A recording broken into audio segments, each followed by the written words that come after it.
Olá pessoal, meu nome é Geisiane e junto com a Letícia e o Fernando, vamos apresentar o nosso seminário sobre bruxismo e placas oclusais. O que é o bruxismo? O bruxismo é um ato involuntário de ranger ou apertar os dentes, podendo ocorrer durante o dia ou à noite. Este comportamento é parafuncional e é um desafio clínico na odontologia, impactando a qualidade de vida dos pacientes. Manifestam-se por movimentos rítmicos ou sustentados da mandíbula, gerando forças oclusais que excedem a mastigação normal. O bruxismo causa impactos em diversas estruturas do sistema estomatognático, como desgaste dentário, fraturas de restaurações e sobrecarga da articulação temporomandibular ATM. A musculatura mastigatória sofre fadiga, dor e hipertrofia. Sua compressão é vital para cirurgião dentista para diagnóstico e tratamento adequado. Agora vamos falar sobre a epidemiologia do bruxismo, ou seja, quem é mais afetado e com que frequência esse hábito ocorre. Os estudos mostram que em adultos a prevalência varia entre 8% e 31%, enquanto em crianças pode chegar de 15% a 40%. Ou seja, é mais comum na infância e tende a diminuir com o tempo. Outro ponto importante é que o bruxismo noturno é a cerca de 3 vezes mais frequente que o diurno, o que significa que a maioria das pessoas range os dentes enquanto dorme. Além disso, existem fatores que aumentam o risco de bruxismo, entre eles fatores psicológicos como estresse, ansiedade e traços de personalidades competitivas, fatores morfológicos como má oclusão ou perda de dimensão vertical, fatores comportamentais como hábitos orais prejudiciais, consumo de cafeína, tabagismo e uso de substâncias psicoativas. Agora, vamos entender como o bruxismo é classificado. Primeiro, temos o bruxismo do sono, que acontece quando a pessoa dorme. Ele costuma estar ligado a pequenos despertares durante o sono e se manifesta por motivos rítmicos ou de aperto da mandíbula. É um tipo de bruxismo predominantemente inconsciente, geralmente relacionado aos ciclos do sono. Nesse caso, a força aplicada é maior e o controle é bem mais difícil, já que o paciente não percebe o que está acontecendo. Já o bruxismo em vigília ocorre quando estamos acordados. Ele se manifesta principalmente como o hábito de apertar os dentes, muitas vezes de forma semiconsciente.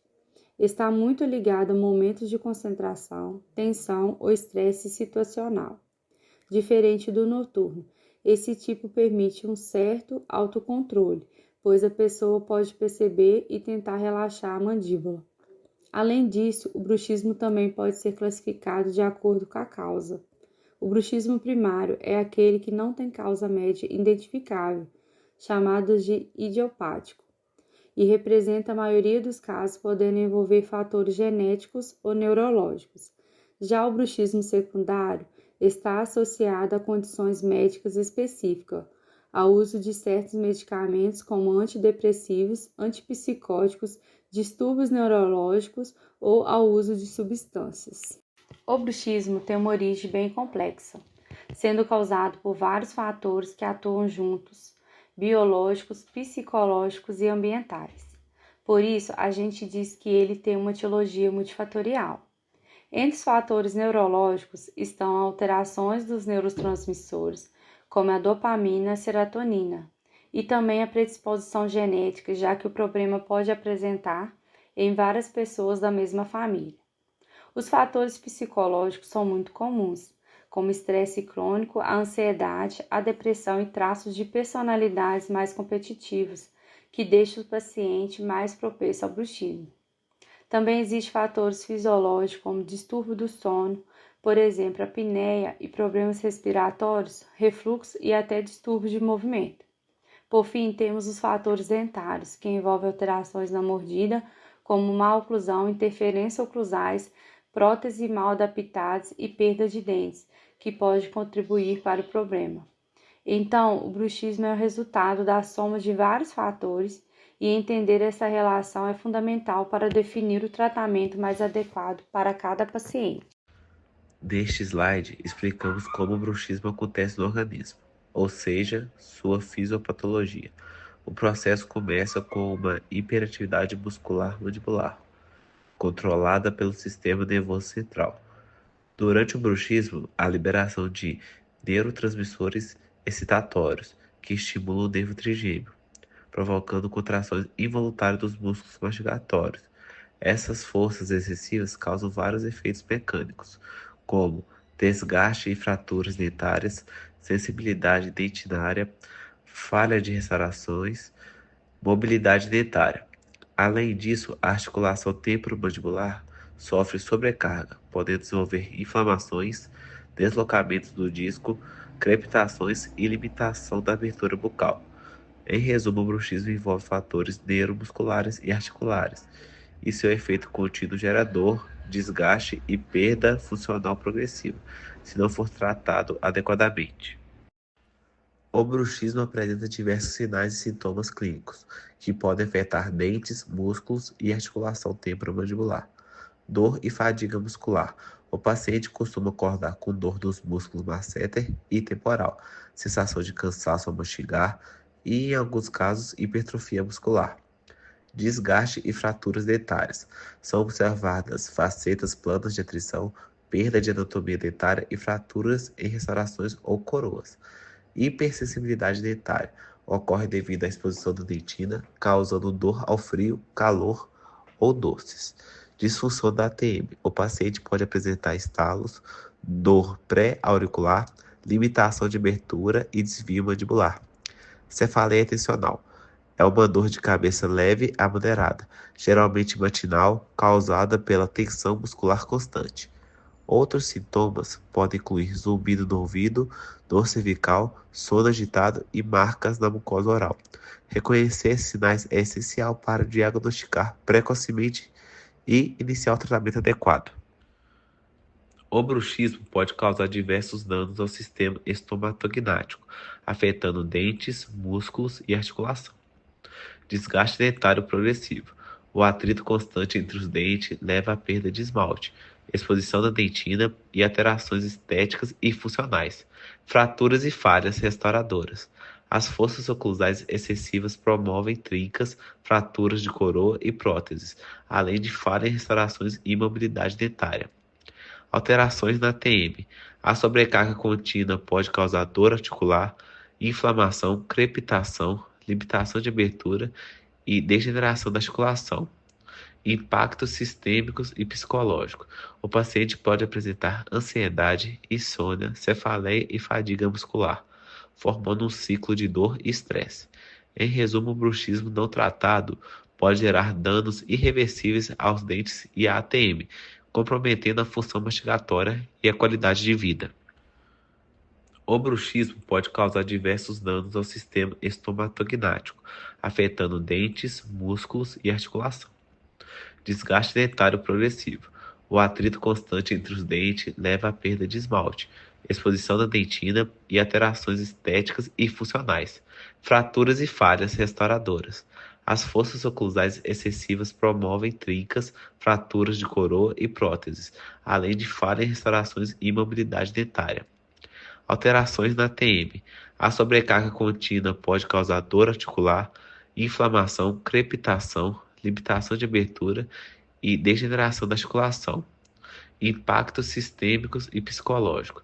O paciente pode apresentar ansiedade, insônia, cefaleia e fadiga muscular, formando um ciclo de dor e estresse.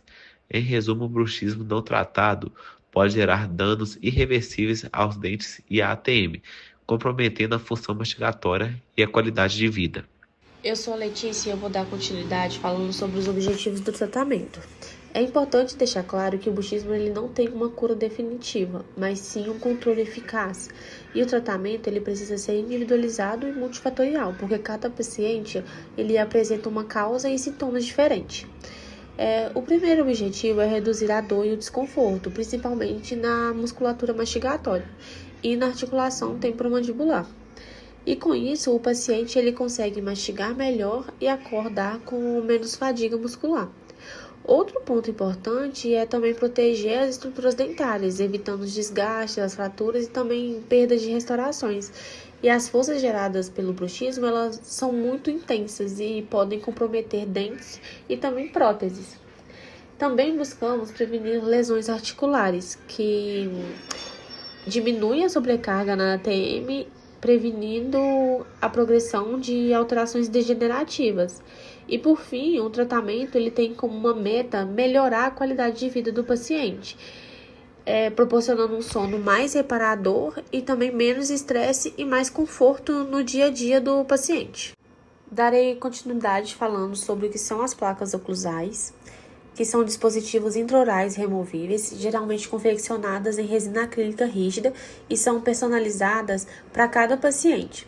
Elas são colocadas entre os dentes e geralmente entre as arcadas e geralmente elas são usadas durante o sono e ela tem como a principal função controlar as consequências do bruxismo. Como mecanismo de ação, temos a proteção mecânica, que serve como uma barreira física entre os dentes. Ela impede os desgastes e a fratura do esmalte e das restaurações caso o paciente tenha alguma. Também temos a redução da atividade muscular, que vai diminuir a hiperatividade dos músculos mastigatórios, promovendo um relaxamento e alívio da dor. A estabilização oclusal, que ajuda a equilibrar as forças oclusais, favorecendo o posicionamento adequado da mandíbula e também reduzindo a interferência que acaba agravando o bruxismo.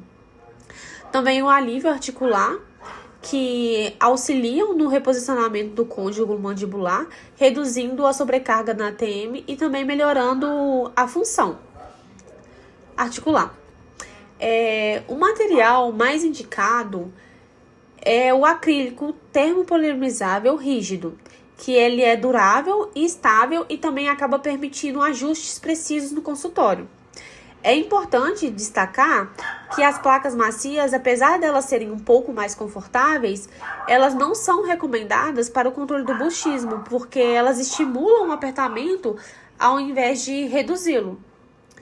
Em resumo do que eu falei, as placas oclusais elas são uma ferramenta terapêutica e no manejo do bruxismo e também das DTMs. Elas acabam proporcionando uma proteção dentária, um relaxamento muscular e também um equilíbrio oclusal, sendo um método mais conservador, reversível e eficaz quando bem indicado e também acompanhado por um profissional capacitado. Temos alguns tipos principais de placas, como a placa de relaxamento, que reduz a hiperatividade muscular, a placa anterior, que promove a desoclusão posterior imediata, a placa de estabilização, que distribui as forças e estabiliza a oclusão, e também a placa de Michigan, que reposiciona e oferece a proteção completa. É fundamental entender que as placas elas não servem apenas para impedir o ranger dos dentes, mas também para proteger as estruturas orais, musculares e também reduzir a dor e restabelecer o equilíbrio funcional.